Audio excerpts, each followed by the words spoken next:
Save on Cox Internet when you add Cox Mobile and get fiber-powered internet at home and unbeatable 5G reliability on the go.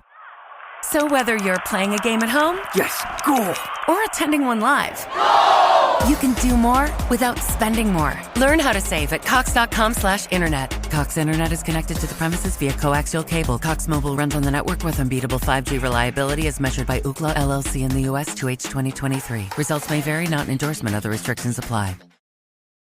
This episode is brought to you by Amazon. Sometimes the most painful part of getting sick is the getting better part. Waiting on hold for an appointment, sitting in crowded waiting rooms, standing in line at the pharmacy, that's painful. Amazon One Medical and Amazon Pharmacy remove those painful parts of getting better with things like 24/7 virtual visits and prescriptions delivered to your door. Thanks to Amazon Pharmacy and Amazon One Medical, healthcare just got less painful. This is Optimal Living Daily, Why I Couldn't Quit Smoking and How I Did, The Truth About Free Will, by Vironika Wild of Vironika.org. And I'm Justin Malik, your very own personal narrator. I read the best articles that I can get permission from to you, covering productivity, minimalism, personal development, all that good stuff. And with that, let's get right to another post and start optimizing your life. Why I Couldn't Quit Smoking and How I Did, The Truth About Free Will, by Vironika Wild of Vironika.org. Quote, people demand freedom of speech as a compensation for the freedom of thought, which they seldom use. Soren Kierkegaard.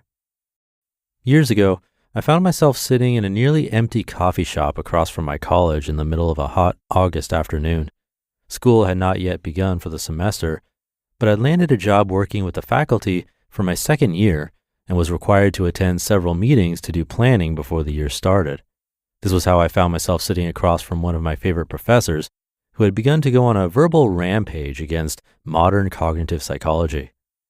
The worst part about it all is this whole thing they spout to people about free will. She stopped to take a sip of her coffee.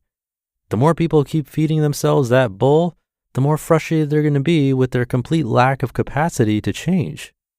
Wait, I froze, calculating her words. Are you saying there's no free will? Of course there isn't, she exclaimed. I can't remember how I argued with her about it, but argue I did. I do remember losing the argument somehow, and I remember her saying to me something like, I'm surprised at you, Vironika. I thought you'd know better. We changed the topic, but my thoughts stayed on what we'd discussed. I realized for the first time that this was the underlying assumption in everything I was studying. It was the assumption that people always were and always would be completely controlled by their outside environment with no hope of ever changing themselves at will. I walked her to the subway stop and watched her go down the stairs, my mind cloudy and confused. That was the last day I remember allowing myself to be puzzled before I allowed myself to be indoctrinated. As a good student, I bought what I was sold.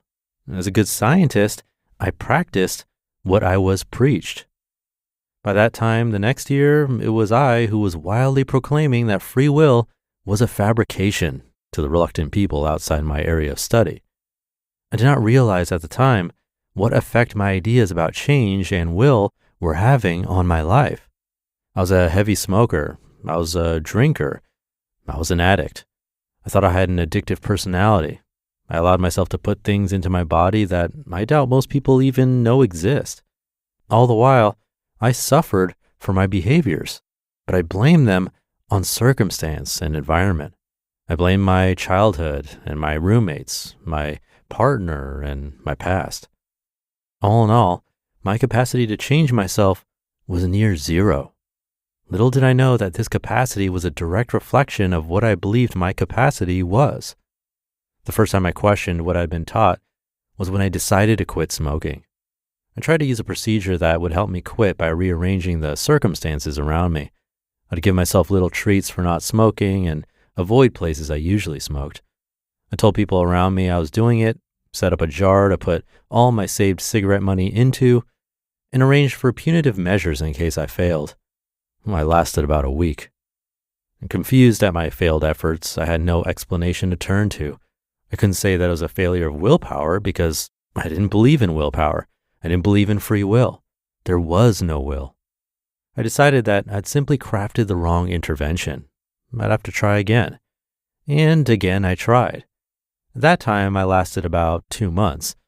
In that time, sure, I quit smoking, but I gained about 30 pounds. After all, I was addicted to cigarettes because I was predisposed to addictive behaviors, right? I couldn't just quit smoking. I had to replace it with something. Chocolate seemed like a great replacement. Soon enough, I found myself both overweight and smoking again. I was miserable, unhealthy, and confused.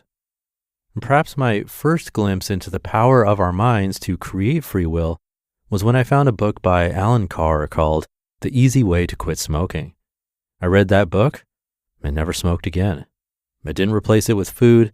I never suffered, and I never looked back. That caused a profound change in my mind, not only about smoking, but also about my philosophy of human behavior. For the first time, I understood the truth. We don't have free will until we do. I couldn't quit smoking until I understood my power to change my behavior, to change my life. The blind, sheep-like automacy of human behavior is, at best, an astute observation of the way things seem to be right now. Our true potential lies far beyond that. In our thoughts, we hold the power of awareness. In our awareness lie all the riches of happiness, love, and joy. When I recovered from the no free will block, I was suddenly the creator of my own destiny. My health was in my hands, and so was my success. And then there were my relationships. Before I believed in free will, I didn't think there was any choice in how I reacted to people. So any argument, conflict, or misunderstanding would yield a giant sky-high sign that read, "Run." If there was no free will, there was no way to change old patterns, no way to repair broken relationships. I used to think that the only way to keep a relationship running smoothly forever was to keep yourselves from doing and saying certain things, because once you did anything wrong or said anything wrong, that would start the irreversible plummet downwards. Now, of course, I don't believe that we should say angry or hateful things. Of course, these are best avoided. What I've learned is that these things do not inevitably drive us into contempt and silence. Our choices do. There is always choice, always free will, always a way out. All we have to do is look for it, keep looking, and never give up. Most importantly, free will is something that we discover in ourselves. And once we do, that will relates only to ourselves. We are free to control our thoughts, feelings, and behaviors, not those of others. Only the blind try to control their partners. Those who can see clearly, they control themselves. Soren Kierkegaard said, quote, "People demand freedom of speech as a compensation for the freedom of thought which they seldom use," end quote. People will blame their partners and demand to be heard. Their demands go unmet, and they turn sour while they leave unopened the great gift of conscious awareness. The secret of free will is self-awareness. The power of self-awareness is the power of profound behavior change.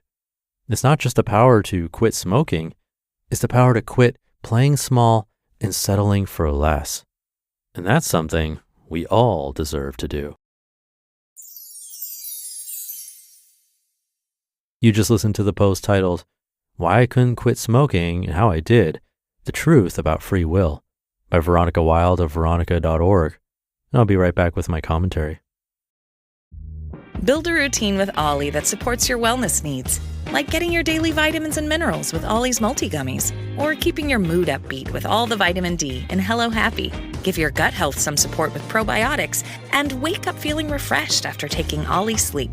Do wellness on your terms. Find Ollie at a Walmart or Target near you or at ollie.com. These statements have not been evaluated by the Food and Drug Administration. This product is not intended to diagnose, treat, cure, or prevent any disease. Look, meal planning takes a lot of energy. Every Sunday, I'd spend hours on it, all while trying to keep things healthy and interesting. But since discovering Cook Unity, I've gotten all that time back to focus on my other goals. I've been loving their incredible variety of chef-crafted meals. Last week, I tried this amazing teriyaki roasted salmon from Chef Esther Choi, who was hailed as a new rising chef by Food Republic. The quality is incredible. Everything arrives fresh, not frozen, and it's made with local, seasonal ingredients. What I appreciate is how easy they make it to eat well. You can browse by protein, cuisine, or dietary needs, and the menu changes weekly with new chefs always joining. Plus, everything heats up in as little as 5 minutes with zero cleanup. Reset your routine with convenient, mouth-watering meals crafted with local ingredients by award-winning chefs. Go to cookunity.com/old or enter code OLD before checkout for 50% off your first week. That's 50% off your first week by using code OLD or going to cookunity.com/old. Thank you to Vironika. I like how she emphasized that this applies to so many different areas of life. Over on Optimal Finance Daily, we sometimes hear about how people believe they're just bad with money and will always be in debt or living paycheck to paycheck, as if it's some unchangeable trait.